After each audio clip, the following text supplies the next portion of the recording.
You're listening to the Onside Podcast, the podcast for innovation-driven entrepreneurship here in Atlantic Canada. I'm your host, Alex McCann, and this is episode number 10. Our guest today is Saeed El-Darahali, the founder, president, and CEO of SimplyCast.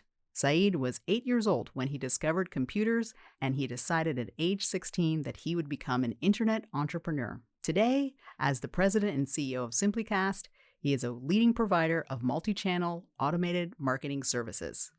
Saeed, I'm so thrilled that you could join us today, and welcome to our podcast. Thanks, Alex. A pleasure for me to be here today, and just wonderful to see you in person. That's right. Yes, we haven't had very many in-person podcast recordings because of COVID, but hopefully we are slowly coming out of COVID, and it's really nice to be with you here in person. So you and I had a chance to chat and get to know each other a little bit, but I thought maybe what we could do is open things up and have you tell us a little bit about yourself, because you have such an interesting background and you've done so much here in Nova Scotia and Atlantic Canada. Why don't you tell us a little bit about who you are? Sure. Yeah. So my name is Saeed El-Darahali, President and CEO of SimplyCast, a company that's located in what I'd like to call Silicon Dartmouth. Pretty much wherever the location of SimplyCast, we like to call it the area of Silicon Dartmouth. And the nice thing about it that just recently happened, probably about a couple of years ago, is that we started receiving mail to our office with the Silicon Dartmouth on the address. So even Canada Post has adopted the model, and which is wonderful. So we haven't lost any mail because of it. I arrived here back in '92. I was only about 11 years old. I was born in Kuwait, and my parents decided that Canada is the place that we want to be. My father always wanted to go to the U.S. He's an engineer. My mother's a teacher. I have wonderful 4 sisters. And, when my father decided that North America is the place that he wanted to be, he decided that Canada would be the place. And we were very lucky to be accepted as immigrants in Nova Scotia. As you can imagine, when we arrived, we didn't speak a word of English. My parents didn't speak English. We struggled a lot, as a family, as any immigrant family arriving in this wonderful land, and had to learn very quickly to, support a family, being the oldest boy in the family, and decided to, begin working very quickly and worked in a lot of different areas. But computers has been my life since I was 8 years old. It happened because my cousin had a 286 computer, and I just became very jealous of him having a machine, and decided that I wanted a similar machine. And then went into, game programming and learned the general programming principles. Didn't know what I was doing, but I learned, on my own, and then decided that, my passion is going to be computers, not medicine or, pharmacy or anything like that, because a lot of our families have gone into the medicine field. Okay. So did you get your hands on a computer, or how did you know that you loved computers? Like, was there one just kind of laying about? Your cousin had one. How did you? Yeah, that's exactly right. So my cousin had a 286 computer, and the minute that he would leave his little den or office, I would sneak in and try to get on the machine. He didn't really like me being on that machine, so eventually I cried pretty much every day to my father to buy me a machine, and those machines were very expensive back then. So he bought me like a Commodore type machine at the time, and basically started picking up books and programming and making games. And my dream was to become a game developer, which is, I think, what any young person thinks about as a profession. But from there, I just learned a lot about computers, and eventually, when we came to Canada, I actually created my first internet account on Shabaktonet, which is a free internet connectivity that's provided by Dalhousie University, and that gave me access to getting on the internet before the internet even became an internet in Halifax. So that was a while ago. So absolutely, that's good. That's good. And so you're a young new immigrant with your family living in Halifax. Is Correct. it okay? And you're starting to get really into computers.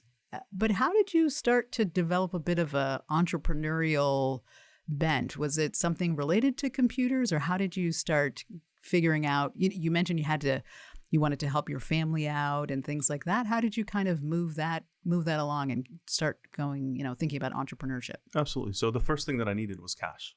So I basically picked up a job at a local store on my street when I was about 12 years old.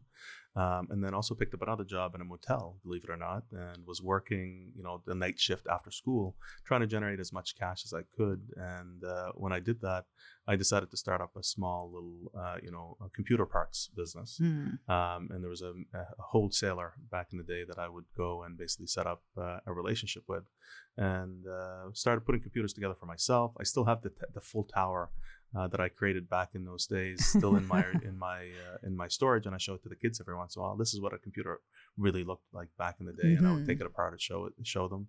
And then from there, I decided that it was time for me to start an actual business that potentially has some growth potential. So made some money, consulting, putting computers together for my friends, gaming machines, copying, Duke Nukem and Doom into another, and doing all these small little things that a child is able to do. And I was able to make money, and everybody would come to me and say, "Hey, Saeed, can you fix this? Can you fix that?" and so on and so forth. Then started another business, which was a cotton candy business. It was a really, really nice business. At 13, 14 years old, actually set up the business off of Caledonia in Dartmouth. And, within 6 months, I had, I think, 150, 160 stores across Nova Scotia. Oh, wow. And I was kind of known as the Mr. Cotton Candy guy. Learned that, you're not able to drive until you're 16. So I had to actually set up another company where my father owned it, and he was the distribution arm of our company. And learned a lot about, how to set up a business, a little bit of writing, setting up a bank account, dealing with all the, the accounting principles and so on at a very, very young age, even before going to school. From there, I decided, I think at the age 15, 16, that it was time for me to drop out of school because, the internet was starting to become a commercial space for people to interact. And I saw a lot of opportunities, and I came up with a pretty crazy idea that didn't actually happen until 10 years after. Oh, okay. And the concept was because I saw how difficult it was, because we didn't live in a rich neighborhood. A lot of people didn't have access to credit cards. You needed to have a credit score and things like that, including my parents, because they were new to this land. So I said, what if I could create the world's first prepaid credit card? And I went to my parents and said, "I'm dropping out of school." And they said, "Well, if you drop out of school, we're going to disown you." Oh, because as a mother that's a teacher, and my father's an engineer, and the family is very much into the education. I was the only person in the family that even thought about business. Right? So business was something that's very bad in the family. You should have a job, 9 to 5, focus very much on establishing a career, have credentials behind your name, and that's how you are known to be a good person in the eyes of society, I guess, the way that my parents have thought. And I said, I don't want to do that. I want to work in an area where I'm passionate about, where I'm inventing. And the joke was with my parents is that, in a computer, I can make a mistake and a bug is created, but nobody's harmed. But if I was a doctor and I made a major mistake, there's a life that potentially could be at risk. And I said, I'd rather be able to recompile a code and fix the bug and bring that, feature back, rather than not having the ability that God would have, depending on your faith, of bringing a human back to life. Right? So that is a very good point. So I decided that computers was the place that I wanted to be. Okay. So your parents, you're really into it. You're getting some business experience. You have this idea for a prepaid credit card. You want to pursue it. Your parents are kind of like, I think we want you to be a doctor or a lawyer or something, we understand and respectable. We don't really even know what this prepaid credit card thing is. And so they were like, well, maybe we don't want you to do that. So then what happened? What did you kind of do next? So I continued to, pursue the various ideas. I actually started a few other, businesses. I also joined the Canadian Armed Forces at the age of 16. Oh, wow. Yeah. So that was another thing that I did at that time. And, basically what I wanted to do is have pretty much everything that a human would need to be able to operate in a company. It doesn't have to be a technology company. So I saw the military as a way to give back to the community, a way to give back to the country, and that's why I joined. I remember the story when I walked into the recruitment office, and I said, "I'd like to join the Armed Forces." And said, "Well, what is the reason that you'd like to join, Saeed? Can you give us a little bit of an insight into your thinking?" And I said, "Well, you gave my family, my sisters, and my parents, a great land to live in. I'd like to give back to the country." And the officer said, "That's a wonderful reason for you to be here." And then he handed me a pay sheet. Mm-hmm. And I said, excuse me, why? I don't want to get paid by the military. I want to just give some time for a year or two to support the armed forces and then come out. But he said, no, but you have to get paid. How are you going to eat? And I said, no, I'd like to keep that money. And he looked at me and he said, this guy's still a child. He didn't truly understand. And I said, look, I've got enough money. I've been, working in business, and I'd like to just give back to the community. And he said, well, we can't take you until you sign that you are going to get paid. And I said, wonderful. My mother didn't like that idea either, being the only boy in the family, as you can imagine. She said, well, it's not compulsory for you to be in the armed forces, Saeed, right? And I said, well, I want to give back to the country. And I said, if I die for this country, I would have felt that I've given back. And but that didn't happen. Which Canada is a peaceful country, as you can imagine. We don't fight a lot of wars out there. So my mother was proud that I came home, and I was still in one piece even after basic training. So and that was a great achievement. Where I stayed for about 5 years of my life in the armed forces, but I continued to pursue a lot of different businesses. So I've started probably 7 businesses, sold 6. Oh, wow. Okay. And I have not sold the cotton candy machine, still at home. Ah, okay. And I said, important. When my wife, keep that. Yeah, when my wife says, well, why do we keep it? I said, that is my backup plan just in case. That's your retirement plan, when you just want to sit on the beach and have something fun to do. You got your cotton candy machine. Exactly. Awesome. So you have this like entrepreneurial spirit that started at a really young age. You also have this community mindedness. You wanted to join the military, and you've bought and sold several businesses, mostly kind of in computers or internet related businesses. How did you decide to create SimplyCast? Like, how did that? It's a bit of a long story, but and I also know you have, and I'm also wondering, with your exposure to the military, if that had any influence on what SimplyCast does. Absolutely. So the military in general is something that every human being should consider joining. It's a great opportunity to learn about what our country, is able to do from support services, peacekeeping services, and so on. And Canada has a wonderful on the global stage. But our soldiers are working very, very hard to support even our domestic situation. So and the things that they teach you allow you to have tolerance, stamina, and the sleep deprivations that you have to go through just to stay up. That when you're doing a watch, I think those are very, very important skills to learn, because you'll need them when you're starting up a company, because usually there's not enough time in the day to get the things that you want to get done. So that built a lot of character for me, and I think it would do the same for many if they decide to join our great armed forces, regardless of which branch, the Army, the Navy, the Air Force, and so on. Even cadets is a great opportunity for young kids as well. But for me, I actually became a venture capitalist before I started my company. I was lucky when I was doing my MBA at St. Mary's University. I was actually sitting in the MBA lounge, and at the time there was a newspaper called the Daily News. I don't know if you remember the Daily News. It's no longer in existence, but the Daily News had a little article that talked about an ad for an internship for 2 years. The position was only paying anywhere between $19,000 and maybe $30,000. And somebody that's graduating an MBA would expect a lot more. So I said to my peers, I said, hey, this is a wonderful opportunity of an internship for 2 years to learn about commercialization, to learn about marketing, to learn about venture capital, to learn about how you seed, business ideas and protection from a patent perspective. And I said, this is my calling, because if I can learn all this stuff in 2 years, I'd be ahead of everyone. And my friends said, Saeed, you're crazy. You could be making $40,000, $50,000 at a bank as soon as you graduate with the skills that you have, or you can be in the IT world as soon as. So I decided to apply. 174 people applied in Nova Scotia, and I was the one that was selected. Oh, wow. So I felt very, very, very lucky to be selected for that program.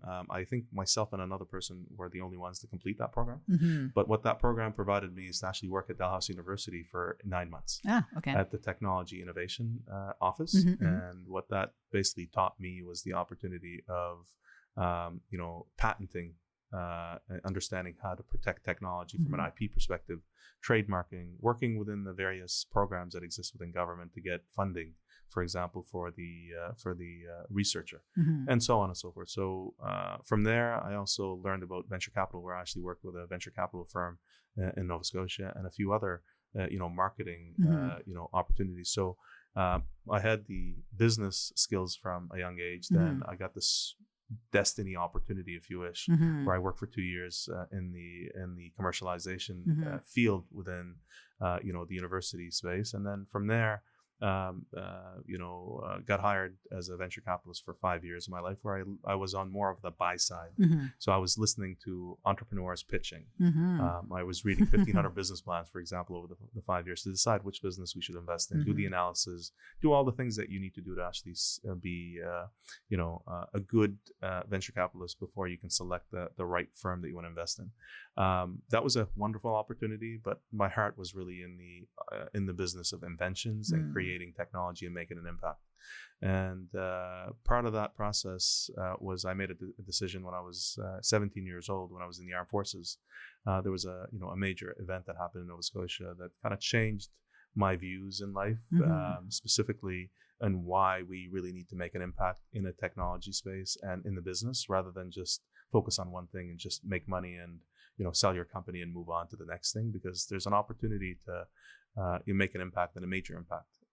And that was the Peggy's Cove and the Swiss Air crash that happened back in those days.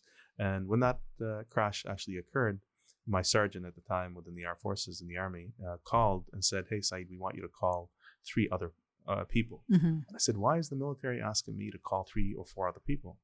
And I realized that the Armed Forces didn't actually have a system back then to call out the troops for a domestic situation. Oh, right. Because in most cases, when you're trying to prepare for an event, you have a week or 2 to prepare. You're meeting with the troops and doing all the things. You're debriefing them.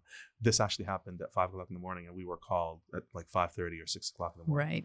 Right. So I spent the 10 days, securing the perimeters, doing all the things. And I said, one day I'm going to be able to create a technology company that's going to be focused on communication. And that was the dream. And SimplyCast today, I'm very proud to say that SimplyCast actually does 4 things. And at the end of the day, they do one thing. But those 4 sub parts are part of what we'd like to call engagement automation. So SimplyCast is one of the leading engagement automation platforms in the world. And today we also support 4 things for engagement. The first one is communication engagement. So if you think of your organization and you want to communicate with your employees, that is something that we support within the platform. If you are trying to do communication and marketing with your clients, we support marketing engagement.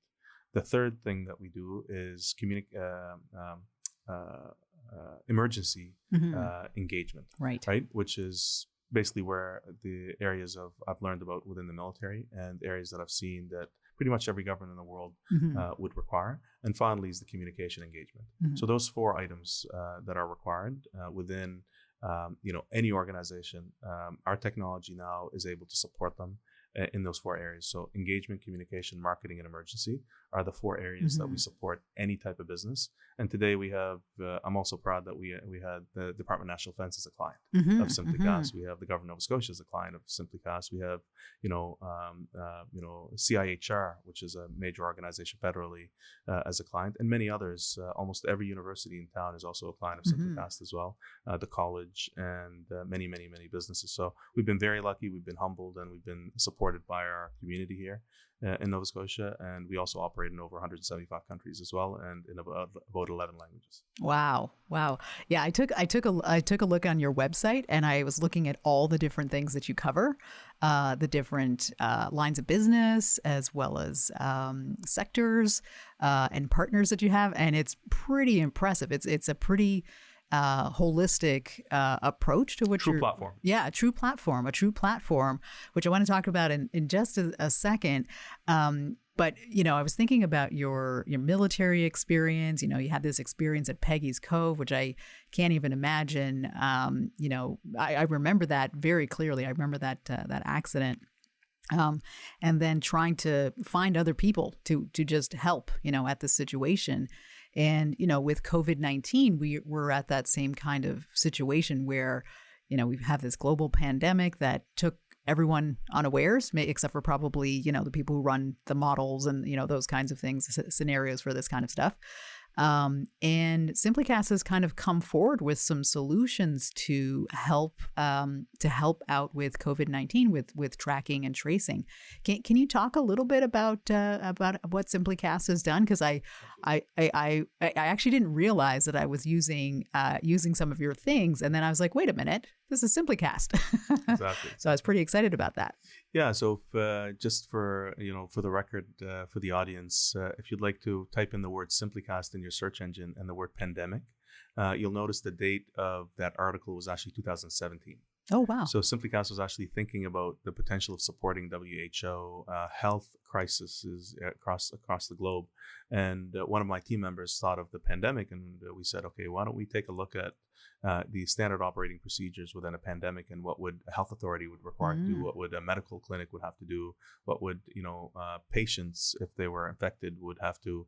And we went through the whole process, and we said, oh my God, the technology actually does support all the standard operating procedure if a pandemic was to hit. Not expecting that a pandemic would hit, but when it did, within weeks, I said to my team, I said, let's bring a COVID section up on our website, and let's come up with every use case humanly possible that we can come up with to support both our government and other governments around the world to support them in COVID. As you can imagine, because our company was very much in the area of engagement, communication, marketing, and emergency.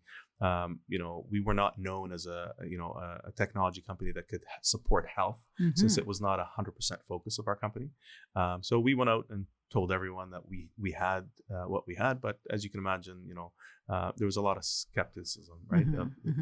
A company like that actually having the technology to do these things. And eventually, over time, we had requests from different governments around the world that said, are you able to do this for us? And we said yes. And then we started supporting various use cases in the support of ensuring the safety of the public. One that is probably more prominent, and I can talk about publicly, would be the work that we have done with a great organization here in Nova Scotia, which is the Restaurant Association of Nova Scotia. Yeah. They came to us and said, look, we want to support our businesses to have an easy way to allow for the public protocols to be followed without creating any undue burden on that business. And they said, do you have a technology that potentially could support? And I said, well, I will show you a technology that requires no hardware, no investment by the restaurant owners, no investment by the users themselves, and no application to install on the phone. And they said, that sounds too good to be true. And I said, well, it is not. It's ready to go, and I can show it to you today, because it was already built back in 2013. Oh, okay. And the technology, before I kind of go into the contact tracing, again, in the Daily News, we launched the product back in 2013 to actually support the go time of Metro Transit. So rather than call in to find out when the bus is coming, you can actually text the little code on the sign, and it would tell you when the bus is coming. And if Metro Transit would have thought of supporting this concept of actually connecting to the GPS, we can actually give you a real time. This was 2013 that we came up with that idea. So we used the same technology in 2013 for the contact tracing when they asked us, and they were surprised. They said, you already have it? I said, absolutely, because the use case was the same, but for a different purpose. And that's the beauty of owning a platform rather than a plugin company, which we'll talk about later on. Yeah. And we were able to launch it. Basically, they said we won the bid and the contract. I think there was 3 or 4 other companies bidding on that project, and we were the lucky winners. And then we were up and running and had almost 100,000 check-ins in the first month, which was incredible. And then we had opportunities where CBC actually started asking questions about privacy. And we were also very lucky because our company pursued our security and privacy day one when we created the organization, because we wanted to get to become an emergency company. And that was kind of the beauty, because if you know what you want to be when you grow up, then you're going to be preparing for it every single day rather than let's pivot. And the company has never pivoted since we started. The business plan that we wrote back in 2010 is the same business plan that we have today. Oh, wow. Wow. Well, I think, what you've done with the Restaurant Association, just being a local myself, really appreciate that. The contact tracing has made a big difference, I think, in trying to get the province back on track. So kudos to you and your team for thinking about these things way, way back in the day and then coming to the table to apply them. Well, one thing we touched on a little bit, and you kind of mentioned it just a moment ago, was this idea of a platform company. So maybe why don't you tell us what a platform company is? Maybe some people who are listening may not have heard that term before or may not know what it is and why SimplyCast is a platform company. So can you talk a little bit about that? Absolutely. So I think the platform company that everybody knows in the world is Microsoft. So Microsoft and Bill Gates created a true platform company because it is an operating system that is the base of every technology and software that can be built on top of it. That is the definition of a platform. From a SimplyCast perspective, our platform allows you to build endless use cases. And that gives us the opportunity that we can be in any market, in any space, and be able to basically support any use case that is presented to us in a way that requires no programming whatsoever. And that was kind of the vision of SimplyCast when we started, is that we wanted to be the no-code, low-code platform in the world that supports engagement, regardless of what it is, in the 4 areas that we want to focus on, which is communication, engagement, marketing, and emergency. And that is what supported us in creating that concept of a platform. I personally believe, and this is what something that I've learned, and kind of, it was a light bulb when we were looking at businesses, both in the venture capital perspective and, in the general business perspective, that when somebody pitched me a business, the first thing I would think of, is this a plugin company or is this a platform company? And what do I mean by a plugin company? A plugin company is a company that does one thing. It can go deep in that one thing, and it could do it very, very well. But that is the only purpose for that company. There's nothing wrong with starting a platform company, and there's nothing wrong with starting a plugin company. However, the amount of investment in dollars that you had to put into a platform company, if you think of Microsoft, if you think of Google, if you think of Amazon, AWS is a true platform that allows you to build multiple services on top of it. But the cost of starting up a platform company, it has been said within TechCrunch, VentureBeat, and all the major publications out there, you require at a minimum $100 million to start. And this is day one, right? To start a company like that. And eventually it would cost up to $1 billion to sustain it, to get to that point. That is very difficult to do outside of the US and Silicon Valley specifically. And that's why we see a lot of plugin companies in Canada. And those plugin companies are usually very, very good, have a return on investment for investors because they have a shorter time span. They can be invested within 2 to 5 years, and within the 7-year period, they could be acquired.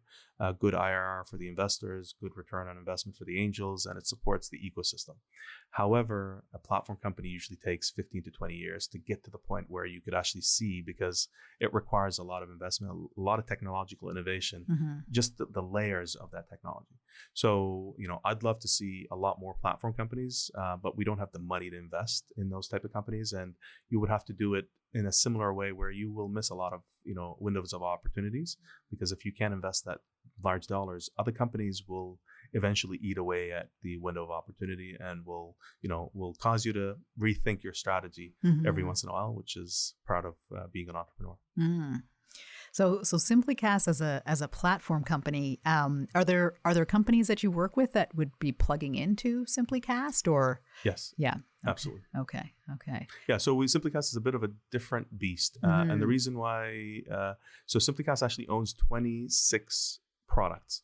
And each one of those products is a plugin.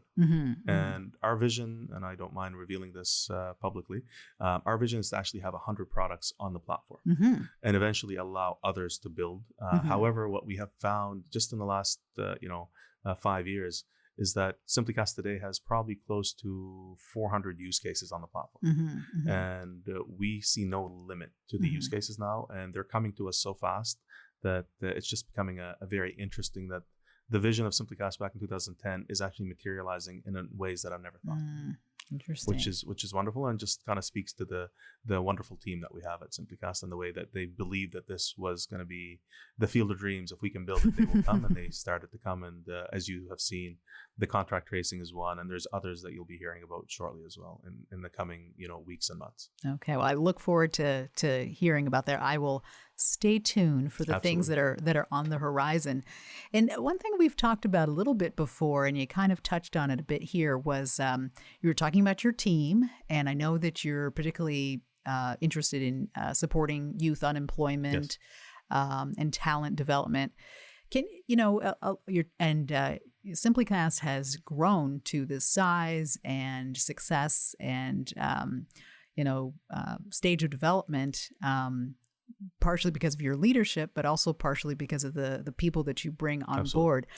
And we're here talking about entrepreneurship and what happens with companies.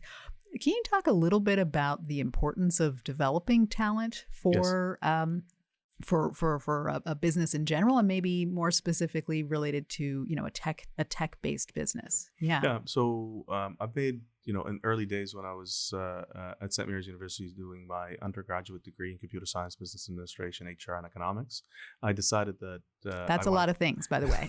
That's a lot of things. And I decided that I should be considering doing a co-op on top of it. So I started applying, but because I had a lot of entrepreneurship experience, but didn't have specific skills in an area like, finance or accounting from a school perspective, because it was only my first year, a lot of the positions that I applied for basically said you didn't have the experience that we're looking for. So I decided back then that when I grew up, I will consider having a life mission that I will never change.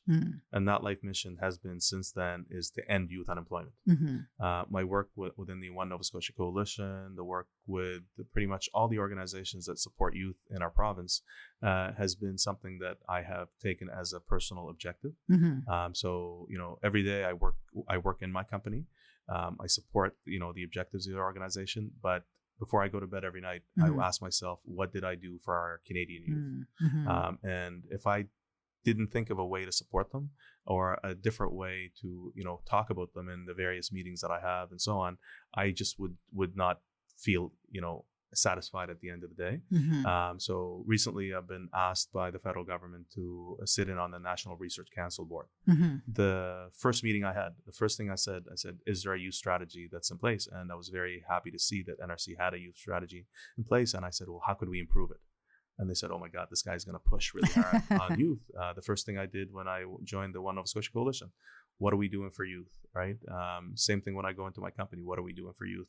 If I'm on a podcast, I talk about youth as much as possible. And there's multiple reasons, but my selfish reason for doing that is I have 5 kids at home. Yeah. And if I take care of my own kids, that means I'm taking care of every Canadian family's kids out there. And if I can increase the opportunity for kids and youth and future adults of our nation to have the experience that they need, which means that they're going to produce more, and our productivity nationwide will increase. So I see it as a lifelong mission that will be engraved in my gravestone. That his life mission was to end youth unemployment, which is never going to happen. Which means that I will always be doing it. Well, we need people out there to be supporting the youth. I've got 3 at home that I am responsible for as well. Right. 2 were going into high school. So I'm, looking forward to having them find opportunities, Absolutely. Find what they love, find jobs and careers and, ways to get engaged in the world around them. So we need more people pushing for the youth. Well, you can count on me pushing. And in Nova Scotia, it's especially important as we think about entrepreneurship Absolutely. And some of those skills that come. We hopefully we can get more kids that have that sense of hustle that I would say that you exhibited when you were 8, 11, 16, 17 years old. Because it starts really early and it makes a huge difference Absolutely. To someone's opportunities and life trajectory. And you'll be happy to know that I was a junior achiever when I was in grade 9. Oh, right, so that's another program that everybody should join. Okay, yes, plug for Junior Achievement. They do wonderful things. Yep. But Onside, we're very supportive of the work Absolutely. That they do there as well. So I think before COVID, I was lucky enough to be a judge on one of their. Yes. Events that they had. And I have to say, I was really impressed with the students. I mean, they're just Absolutely. So full of energy. We talked a little bit about SimplyCast and your platform company, your experience, growing up here in the Army, so many interesting things. And, your company has grown in Nova Scotia. I've heard you talk about the things that have supported you here in Nova Scotia. And, I'd like to hear a little bit about, why do you keep your company here in Nova Scotia? Like what's what's going on here that's working for you? Like, why Nova Scotia? A lot of people might be thinking, why not Silicon Valley? You know, you had mentioned about that. You were in venture capital. You know, it's very attractive. It's warm, you know. And I've actually went there multiple times and stayed there for, continuously for almost 3 weeks. It's always been my dream to actually go to Silicon Valley. I received an offer when I was in my first year university. And the dollars were crazy. And I showed it to my mother and I said, I'm now quitting university and I'm going to go to Silicon Valley. She says, why do you always come back and say about quitting school, right? And I said, well, because the opportunities are wonderful out there. And I had my offer, I think it was in 1999, just before the dot-com crash. And they were after us, right? Like anyone that knew anything and had even a website on the internet with a strong resume of programming. And my mother said, look, there's one thing that I will tell you, and if you could do it, you will be successful the rest of your life. And I said, Mom, what is that? And that is the story that kind of started why I stayed in Nova Scotia, but there's a lot more reasons, which I'll talk about. She said, the strongest tree and the tallest tree is the one that has the deepest roots. And I started thinking, I said, what do you mean, Mom? Right? Like, what do you mean by deepest roots? She says, the more connections and the more that you can, plant in a community, the more support and the more success that you'll have. And she said, most people will go after the money. They'll go after the high rises and the lifestyle and so on. But what you truly want to do is go after the deep roots, because once you establish them, you can do anything. And people always want to come home. No matter where they go, they always want to come home. She says, let them go away, do their thing. But if you can do the deep roots here, and for her, she wanted me to stay next door. Yeah, she's your mom. She's your mom. Let's be real. Exactly. And I said, you know what? She has more experience than I do. I'm going to listen. And almost everything she said was 100% right. And, deep roots, connections, family, support. I couldn't have developed any of the companies without having the family and support and community that I have here. The amount of friends that I wish I can hang around with in Nova Scotia, but I just don't have the opportunity at the time because of the 5 kids and my family. It's just, I can call anybody in this province and ask for their help and they would give it. And without anything in return. And that's the beauty of this community is they will support you. The deeper roots that you have, the better. But why should everybody in the world come to Nova Scotia? That's the big question. We have 11 post-secondary educational institutions in this province. A little plug and a disclosure. I sit on the EduNova board, which represents all the universities and colleges and the private schools, language schools in the province. So any company requires the one major thing to actually survive. And people always think it's capital, and it's not, right? One of the most important things that every company needs is human resources. Yep. You can get capital from anywhere. You can actually get it from China. You can get it from Japan. You can get it from the US. Talent, you need to go where the talent is because they have to make the choice of where they want to live. Yeah. We have the ocean. We have a wonderful opportunity here. We don't have the traffic that Toronto has and, Calgary and so on. And the universities are graduating great minds. Dalhousie University is one of the greatest universities in our country, and it's graduating a lot of talent in finance, in computer science, you name it. Right. Same thing with St. Mary's, Acadia, and all the other universities out there. So I said to myself, I can go anywhere, but the talent is right here, and I should be able to recruit from it.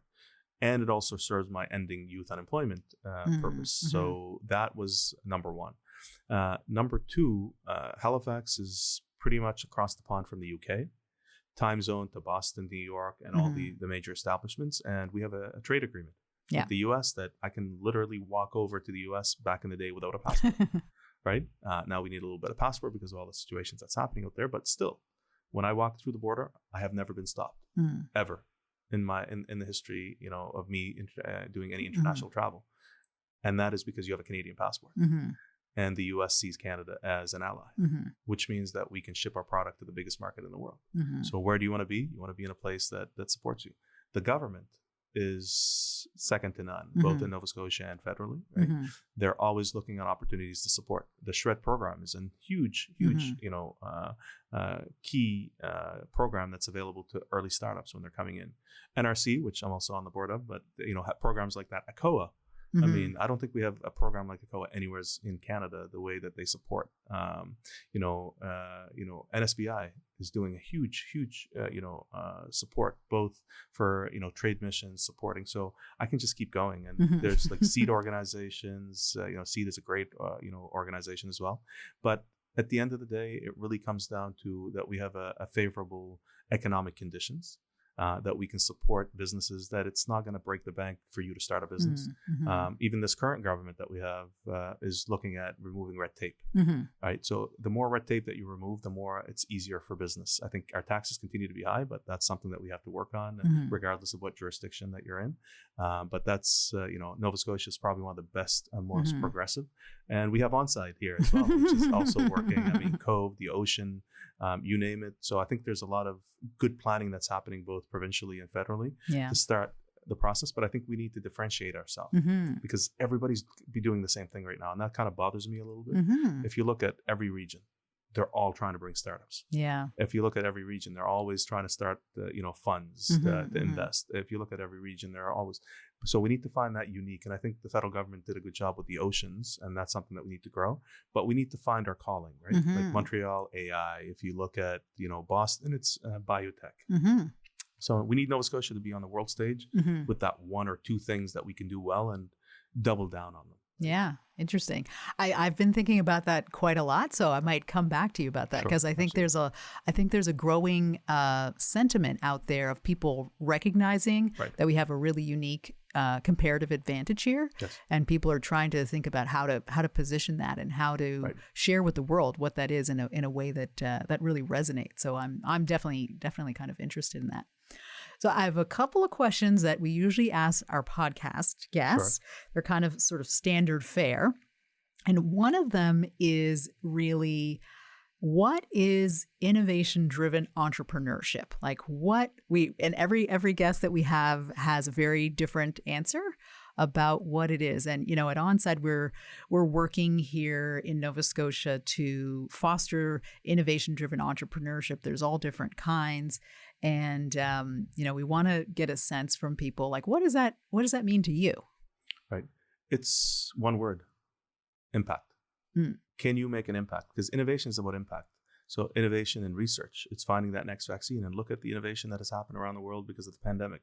We needed something. The world came together. We had a short timeline, and a good percentage of the population in Canada now is vaccinated.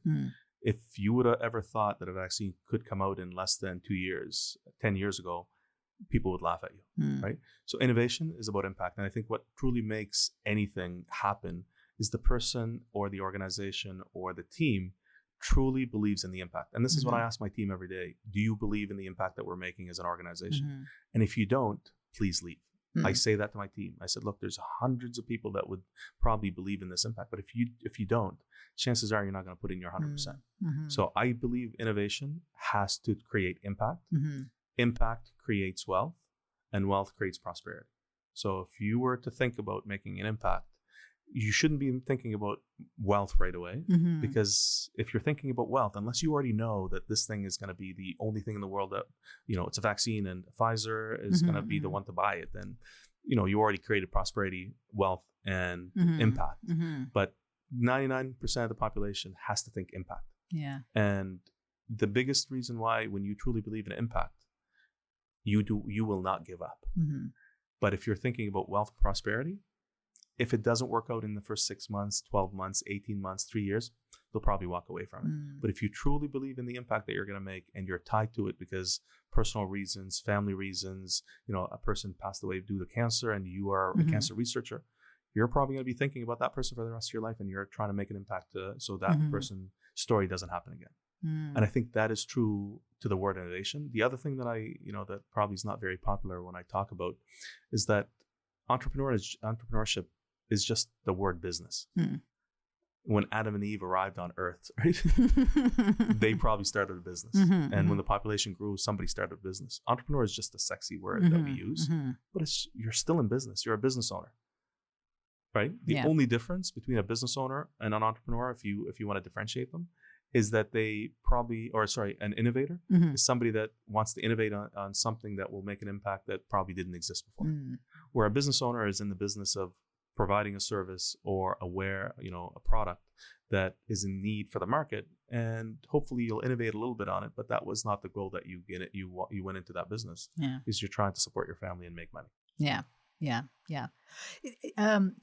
You mentioned a little bit about some of the benefits that come about from being innovative. And at Onside, we've been focused, around inclusion as well, inclusive, innovation-driven entrepreneurship. And that's definitely a conversation that's been coming forward a lot more in the last year to the everyday person. I think probably for a certain group of people, that was conversation before, but now it's in everyone's face, whether it's related to women or Black identified people, immigrants, Indigenous folks. What do you think? Where do you think this is going with regards to innovation and entrepreneurship? How do we include more people to get the benefits from innovation and entrepreneurship? So I think inclusivity EDI is something that we actually been talking about. Now we're just terming it. Mm-hmm. So in the past, we used to hear about the glass ceiling. We used to hear about the inequality of pay, across the different genders. And, back in the day, back in the 40s, the 30s, the early 1900s, we used to think of slavery. Right? Mm. So every single day, there's always an EDI problem that's happening since, again, Adam and Eve went on Earth, right?